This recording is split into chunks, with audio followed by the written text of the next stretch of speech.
नमस्कार दोस्तों, मैं Rakesh Sharma CAPF NPS channel में आप सभी का स्वागत है।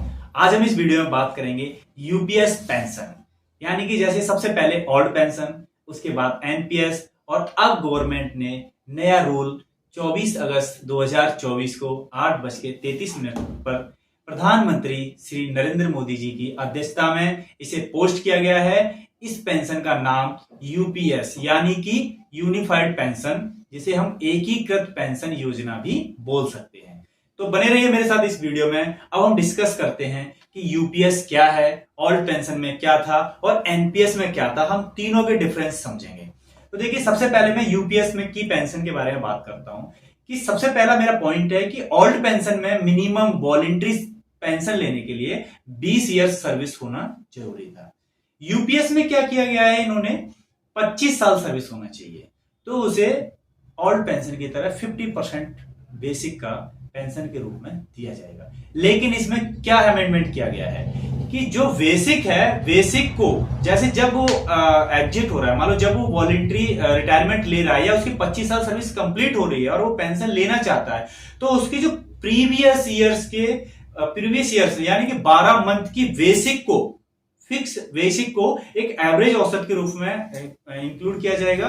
फिर उसका एवरेज निकाल के उसको बेसिक का 50% दिया जाएगा। ओल्ड पेंशन में क्या था, बेसिक प्लस डीए का 50% था, जबकि यूपीएस में क्या है, सिर्फ और सिर्फ बेसिक का, वो भी औसत एवरेज 12 मंथ पिछली उनका एवरेज निकाल के उसको बेसिक का फिक्स किया जाएगा। दूसरा, इसमें एक प्रावधान और रखा गया है कि इसमें मिनिमम सर्विस अगर कोई 10 साल करता है तो उसको भी, मतलब इन्होंने एक सुनिश्चित पेंशन के रूप में एक अमाउंट फिक्स कर दिया गया है, जो कि अमाउंट है 10,000। उसके लिए मिनिमम सर्विस 10 साल होनी चाहिए। लेकिन 25 साल वाली भी पेंशन और 10 साल भी वाली पेंशन, दोनों ही पेंशन सुपर एन्युएशन पर ही स्टार्ट की जाएंगी।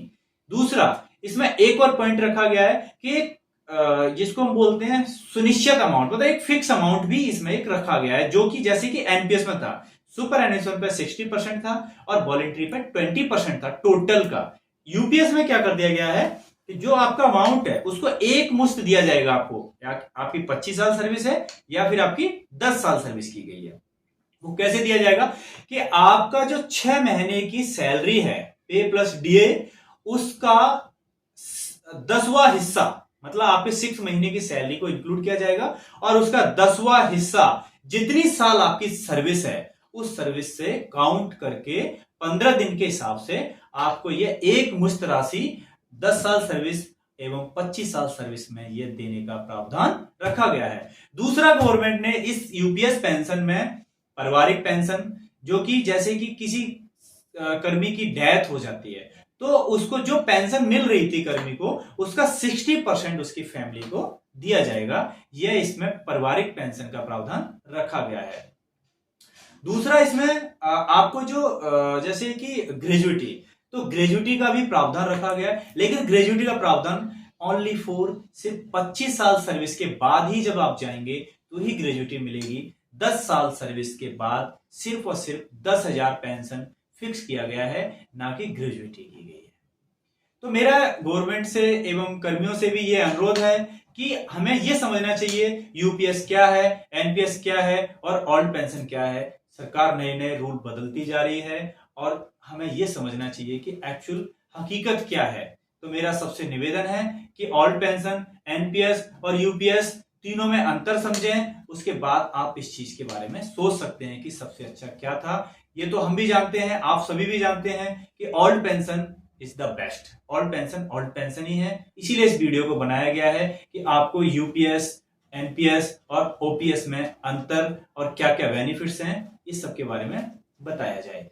दूसरा, मेरा आपसे निवेदन है कि यूपीएस या फिर एनपीएस या ओपीएस से रिलेटेड आपकी कोई भी क्वेरीज है या फिर कोई क्वेश्चन है, आप मेरे यूट्यूब पर कमेंट्स बॉक्स में जाकर मुझे मैसेज कर सकते हैं।